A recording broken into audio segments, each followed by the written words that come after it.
Hello and welcome to the CSS walkthrough portion of our class. My name is Lindsay Simon and I'm going to help you go through this material, specifically around CSS. What we have here is a walkthrough of a web page where we're going to make a bunch of one-line changes in CSS, refresh the page and see what happens, and talk about what's happening and why it's happening or why things aren't happening, and just generally anything that's interesting. The purpose of this is not exactly to help you understand every change that I'm making to the page, but really to try to understand how to think about these changes in general and to get at some key concepts in how CSS affects rendering. So, if you look here in the web dev course directory, I'm going to open up a file in the exercises folder called CSS walkthrough, and I'm going to have that open here with it also open in a browser next to it, and this is our page. So I guess let's talk about the code on this page and sort of why does it look the way it does for starters. If we go down to the HTML, it's very simple. We have a container div with the ID WD-C, WD here being web developer. It's just sort of a namespace for our CSS, and so C being container. And then inside that container we have three other containers, and they're just divs with the IDs WD1, 2, and 3. Inside each one of those containers there's a span element with the text 1, 2, and 3. And so let's go back to the top. And our CSS that's being affected here is very basic. Our container has a blue border. Each of the containers inside of our main container, in other words, each of those divs, is given a height, a border, it's got its font size set, some font weight, an opacity setting.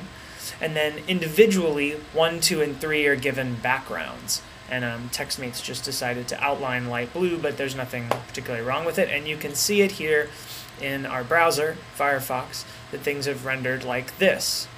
So we're going to cruise down into this section, and basically what I'm going to do is cut and paste lines of CSS into the live part of the document, save the document, and refresh. But before I do that, let's talk about what's here on the page for starters. So, divs. Divs are block elements, and block elements, by default, it means they want to take up the entire line, and nothing can be on the same line with them. So 1, 2, and 3, the big div containers, each are taking up their own line, and they have a span inside with this little bit of text. I've given them a height of 150 pixels, so that's why they're 150 pixels high. So why are they as wide as they are? And you'll notice that they're actually as wide as the browser window is. The default width for block elements is 100%. So that explains that. But why is it not really going to that very tippy edge here? And what's this white space? I didn't add anything in my CSS that should cause that, right? So this gets at the notion of how things come to be the way they are for starters. Like, why is a div a block level element? So in Firefox and in every browser, there's a default CSS style sheet that is red before any page is read, and that defines some basic handling. In other words, it defines that divs are display block. Divs are not inherently display anything. They are set to display block, and that's just a standard. Likewise, spans are always set in browsers to be display inline by default. But as you can see, this one's a little less intuitive maybe, that there's a default margin on the body of about 10 pixels, and you can see it here. And fortunately, Firebug offers us a very handy tool here. We can see in the style block, usually we can see what's happening on this page. And there is a configuration. Oh, that isn't exactly what I wanted, but it's going to show us by looking at the computed style, we can usually figure out where, aha, so look, we've got 8 pixels of margin, and this is actually set from the default style sheet. So anyhow, I'm going to turn that off, and there's a way to actually turn it on in Firebug to see the default style sheet, but that's where that's coming from. So that's our setup of the page. And now let's talk about the main point that you should try to take out of this. There's two, really. And it has to do with, like I said, how to approach figuring out what's going on a page when you're sort of pulling your hair out about something related to CSS. And there's sort of two basic questions to ask yourself about any given element that's not doing what you want it to do. And one of them is, and I have it written right here, is the element in the flow or out of the flow? So this phrase, an element being in the flow, this is CSS speak. And what it means for an element to be in the flow is that the elements following it, that element's siblings, all behave with respect for the element in question. So 1 is said to be in the flow, and you can tell that because 2 and 3 are rendering where they are, and they're respecting 1's existence, so to speak. In other words, 1's got 150 pixels of height, so 2 is 150 pixels down to accommodate for 1. So an element is out of the flow when that's not true, and if we took 1 out of the flow, 2 would render where 1 is, and we're going to do things like that during our walkthrough.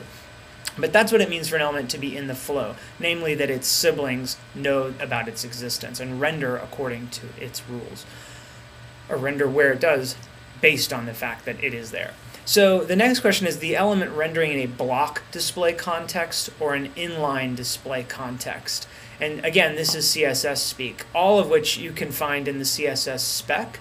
And I urge you to read that spec, specifically the 2.1 spec, if you have time and want to really understand these things in detail. It's not as it's not a scary document to read. It's actually pretty simple. And once you start to get the vocabulary of the spec, some of these things start to make more sense. So anyhow, an element is in block display context. Like I said, a block element by default will take up 100% of the width available to it, meaning its parent's width. And there's a bunch of other things that apply around the box model, namely that vertical margins matter, vertical paddings matter. And we're going to change these things, and I think this will all make sense. But again, is it in the flow or out of the flow? And is it a block or is it an inline display context? So with that in mind, let's get rid of our guiding principles. Refresh. Make sure everything's working. All right, so now we're going to start pasting in rules one at a time and talking about each one of these. So this /* syntax is obviously CSS's comment syntax, and now I'm above the comments.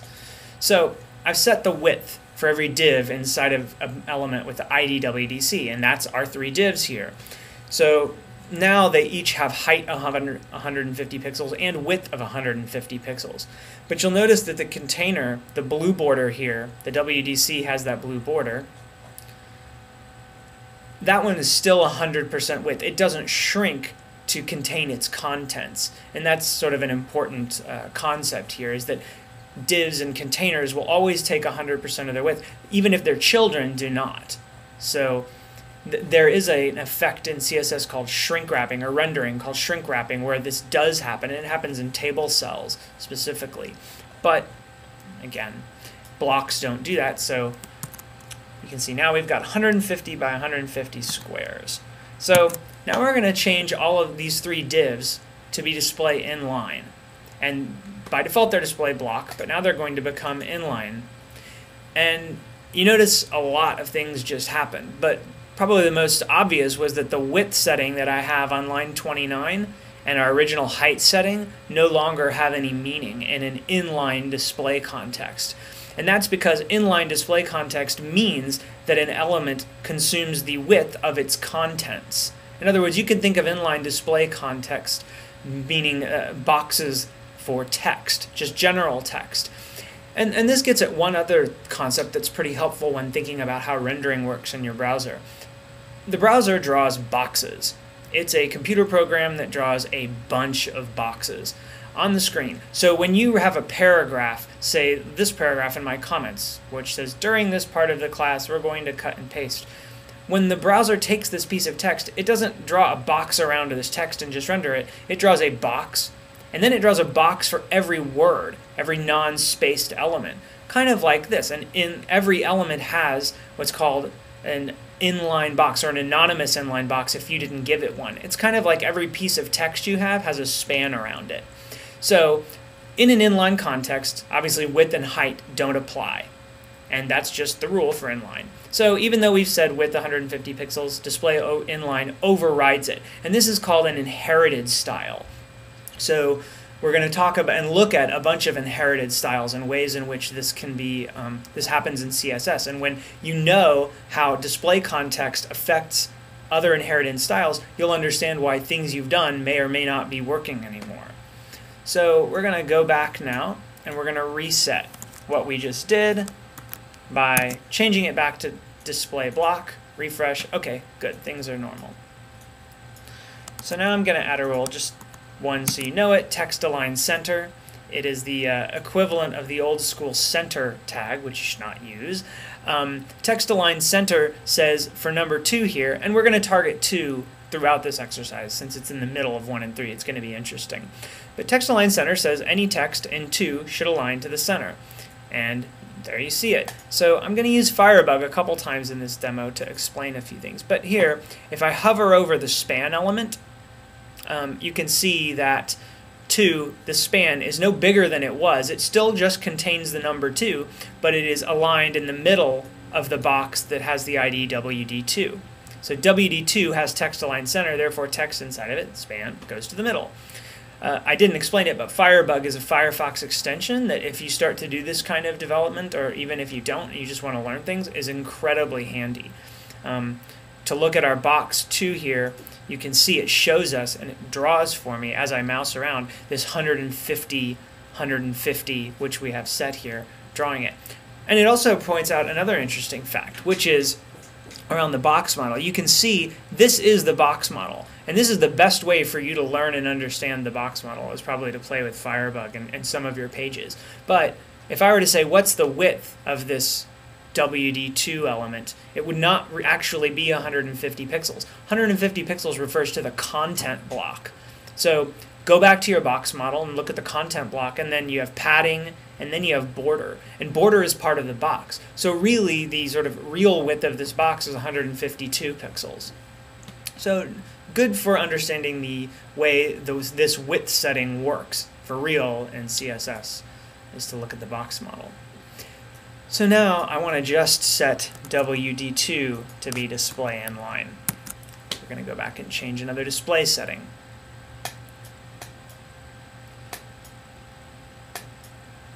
I keep clicking refresh and nothing changes. Did I break something? This is about the time when you start pulling your hair out doing CSS for the first time if you haven't. And that's because you've put in a rule and it's not doing anything. It's having no effect and you don't know why. And if you remember back to our point system for the way CSS selectors are applied to the render flow, you can tell what's happening here. Namely, this selector on line 31 comes to 101 points, 100 point for the ID and 1 point for the element selector. Here, even though we've been a little theoretically more specific by saying number 2, it's still just an ID to the CSS engine. And so we've got 100 points. Both of these match this element, but this one on 31 has more points. So we didn't actually effectively change 2. This is what you have to do if you want to change 2 at this point. You have to get more powerful. And we're going to take 200 points to do this. And we've got display inline, and we'll make 2 display inline. So there you have it. And so 1 and 3 are on their own lines because they're block level elements still. 2 being inline, the width and height don't apply because inline has inherited new properties. So we're going to change it back to be a block. Oh, good. And we're going to add just some margin, padding, and border to our elements. And you can see here I've done a border that's a dotted line. In case you didn't know, you can do borders in CSS that are not just solid lines. You can specify that. So here we've got we have 1 em of margin, meaning 1 font size equivalent block. And then we have 10 pixels of padding. So our span here in the box, and we'll look at it again in Firebug, our span is now inside 10 pixels. And you can see that purple box here. Now we have 10 pixels of padding, 2 pixels of border, and our width is still 150 pixels.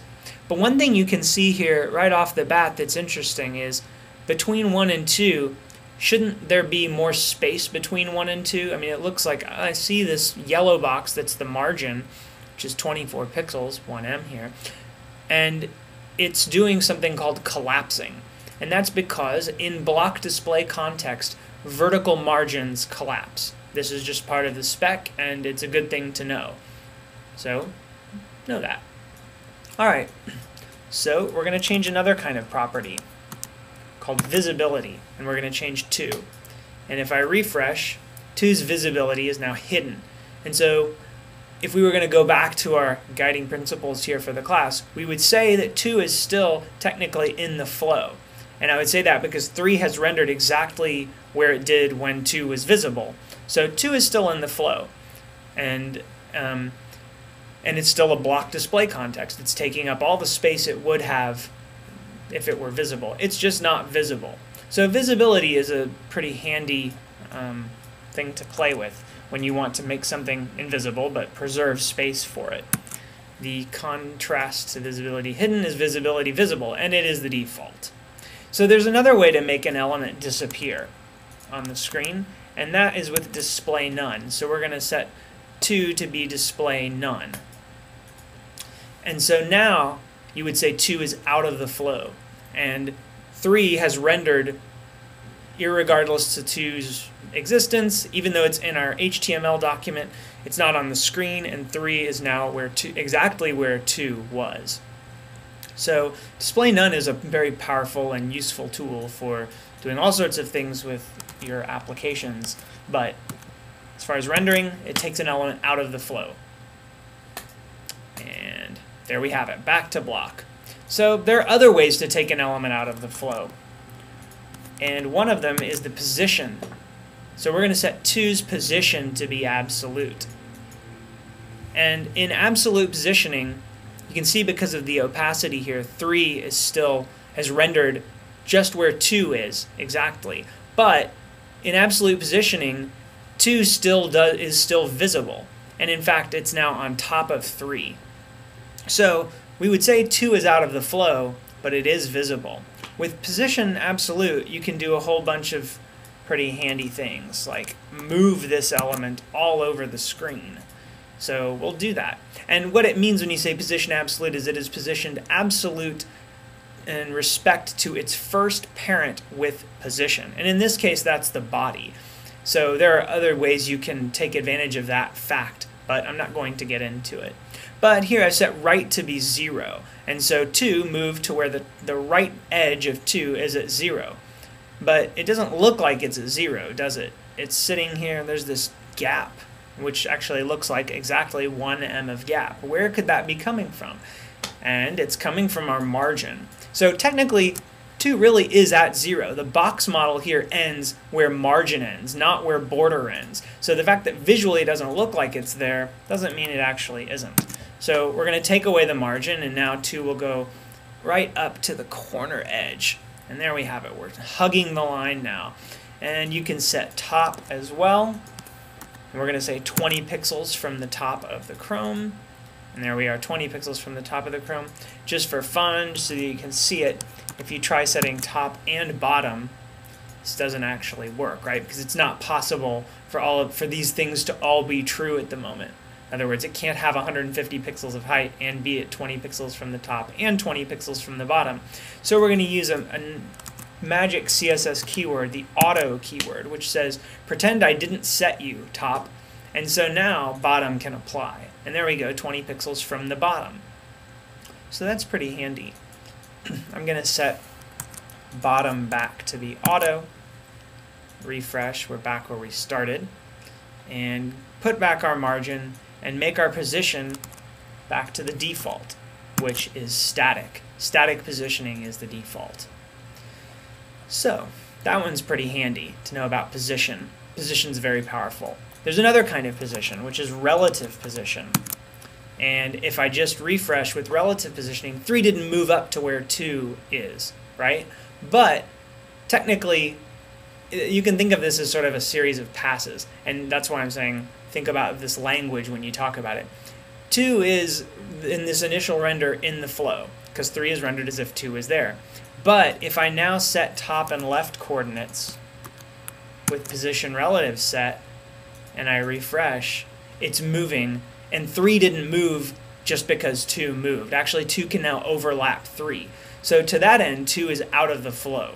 So it's in the flow for the first render pass, but then any changes to its coordinates are done out of the flow. And that's what relative positioning means. And this says 50 pixels from the top and left from where this element would have rendered regardless of my position setting. So it's 50 pixels down and to the right.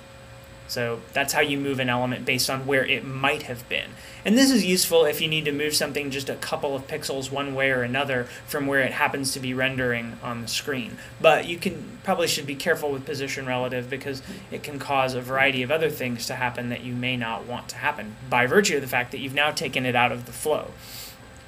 So let's go back to our static positioning, our default. And notice that when I change position back to static, it doesn't matter what I've set top and left to. Again, in static positioning, top and left are inherited to be meaningless values, so they don't have any effect. This is like how vertical margins and paddings in inline context have no effect. So we're about to look at an example of that. So we're now going to set all of our elements to be inline, all of our 3 blocks. And wow, okay. So what happened here? You can see that 1 and 3 obeyed us, but 2 did not. And again, this comes back to the point system. Because here on 42, I have 200 points where I've set display block on 2, and this is not enough points to override that. So again, now we have to go and be very specific about 2 to set it to be inline. So you can see a few interesting things here, which I've been talking about. So for starters, in inline context now, notice that horizontally, our margin is not collapsing, it doubles. Horizontal margins don't collapse, they are in fact doubled, and we'll look at that in Firebug here. So here's our div 1, here's our div 2, and you can see that margin in between them. You can also see that horizontally, padding does have an effect for the box model of an inline display box, right? So that padding does affect the background is bigger because of it. And in fact, what is interesting though is look at the container. Remember, the container is this thing with the blue border. The container does not contain this vertical padding that we've given to our inline elements. To that extent, you could almost say that vertical padding in both directions is out of the flow in inline display context. That's a bit of a stretch. But what you can see is that the container doesn't contain the padding in that direction. So this can sort of be infuriating when you're trying to accomplish things like this, and it becomes challenging. What you probably want when you start trying to do something like this is not actually something called display inline, but another kind of display, which I'll show you only because it works on Firefox, but does not work in, say, IE6. But the inline block. Oh, this must be an old version of Firefox. So don't use inline block, but interesting to note that I have set it here and it didn't have the effect we expected. In other words, I expected it to be contained. But anyway, moving on. Let's talk about another setting, and probably one of the ones that's quite challenging for you to learn in learning CSS. Float. Float is a big inherited style screamer. So what just happened? Well, for starters, let's look at our container, right? The container is now empty as far as it knows. So 1, 2, and 3, as far as the container is concerned, are out of the flow.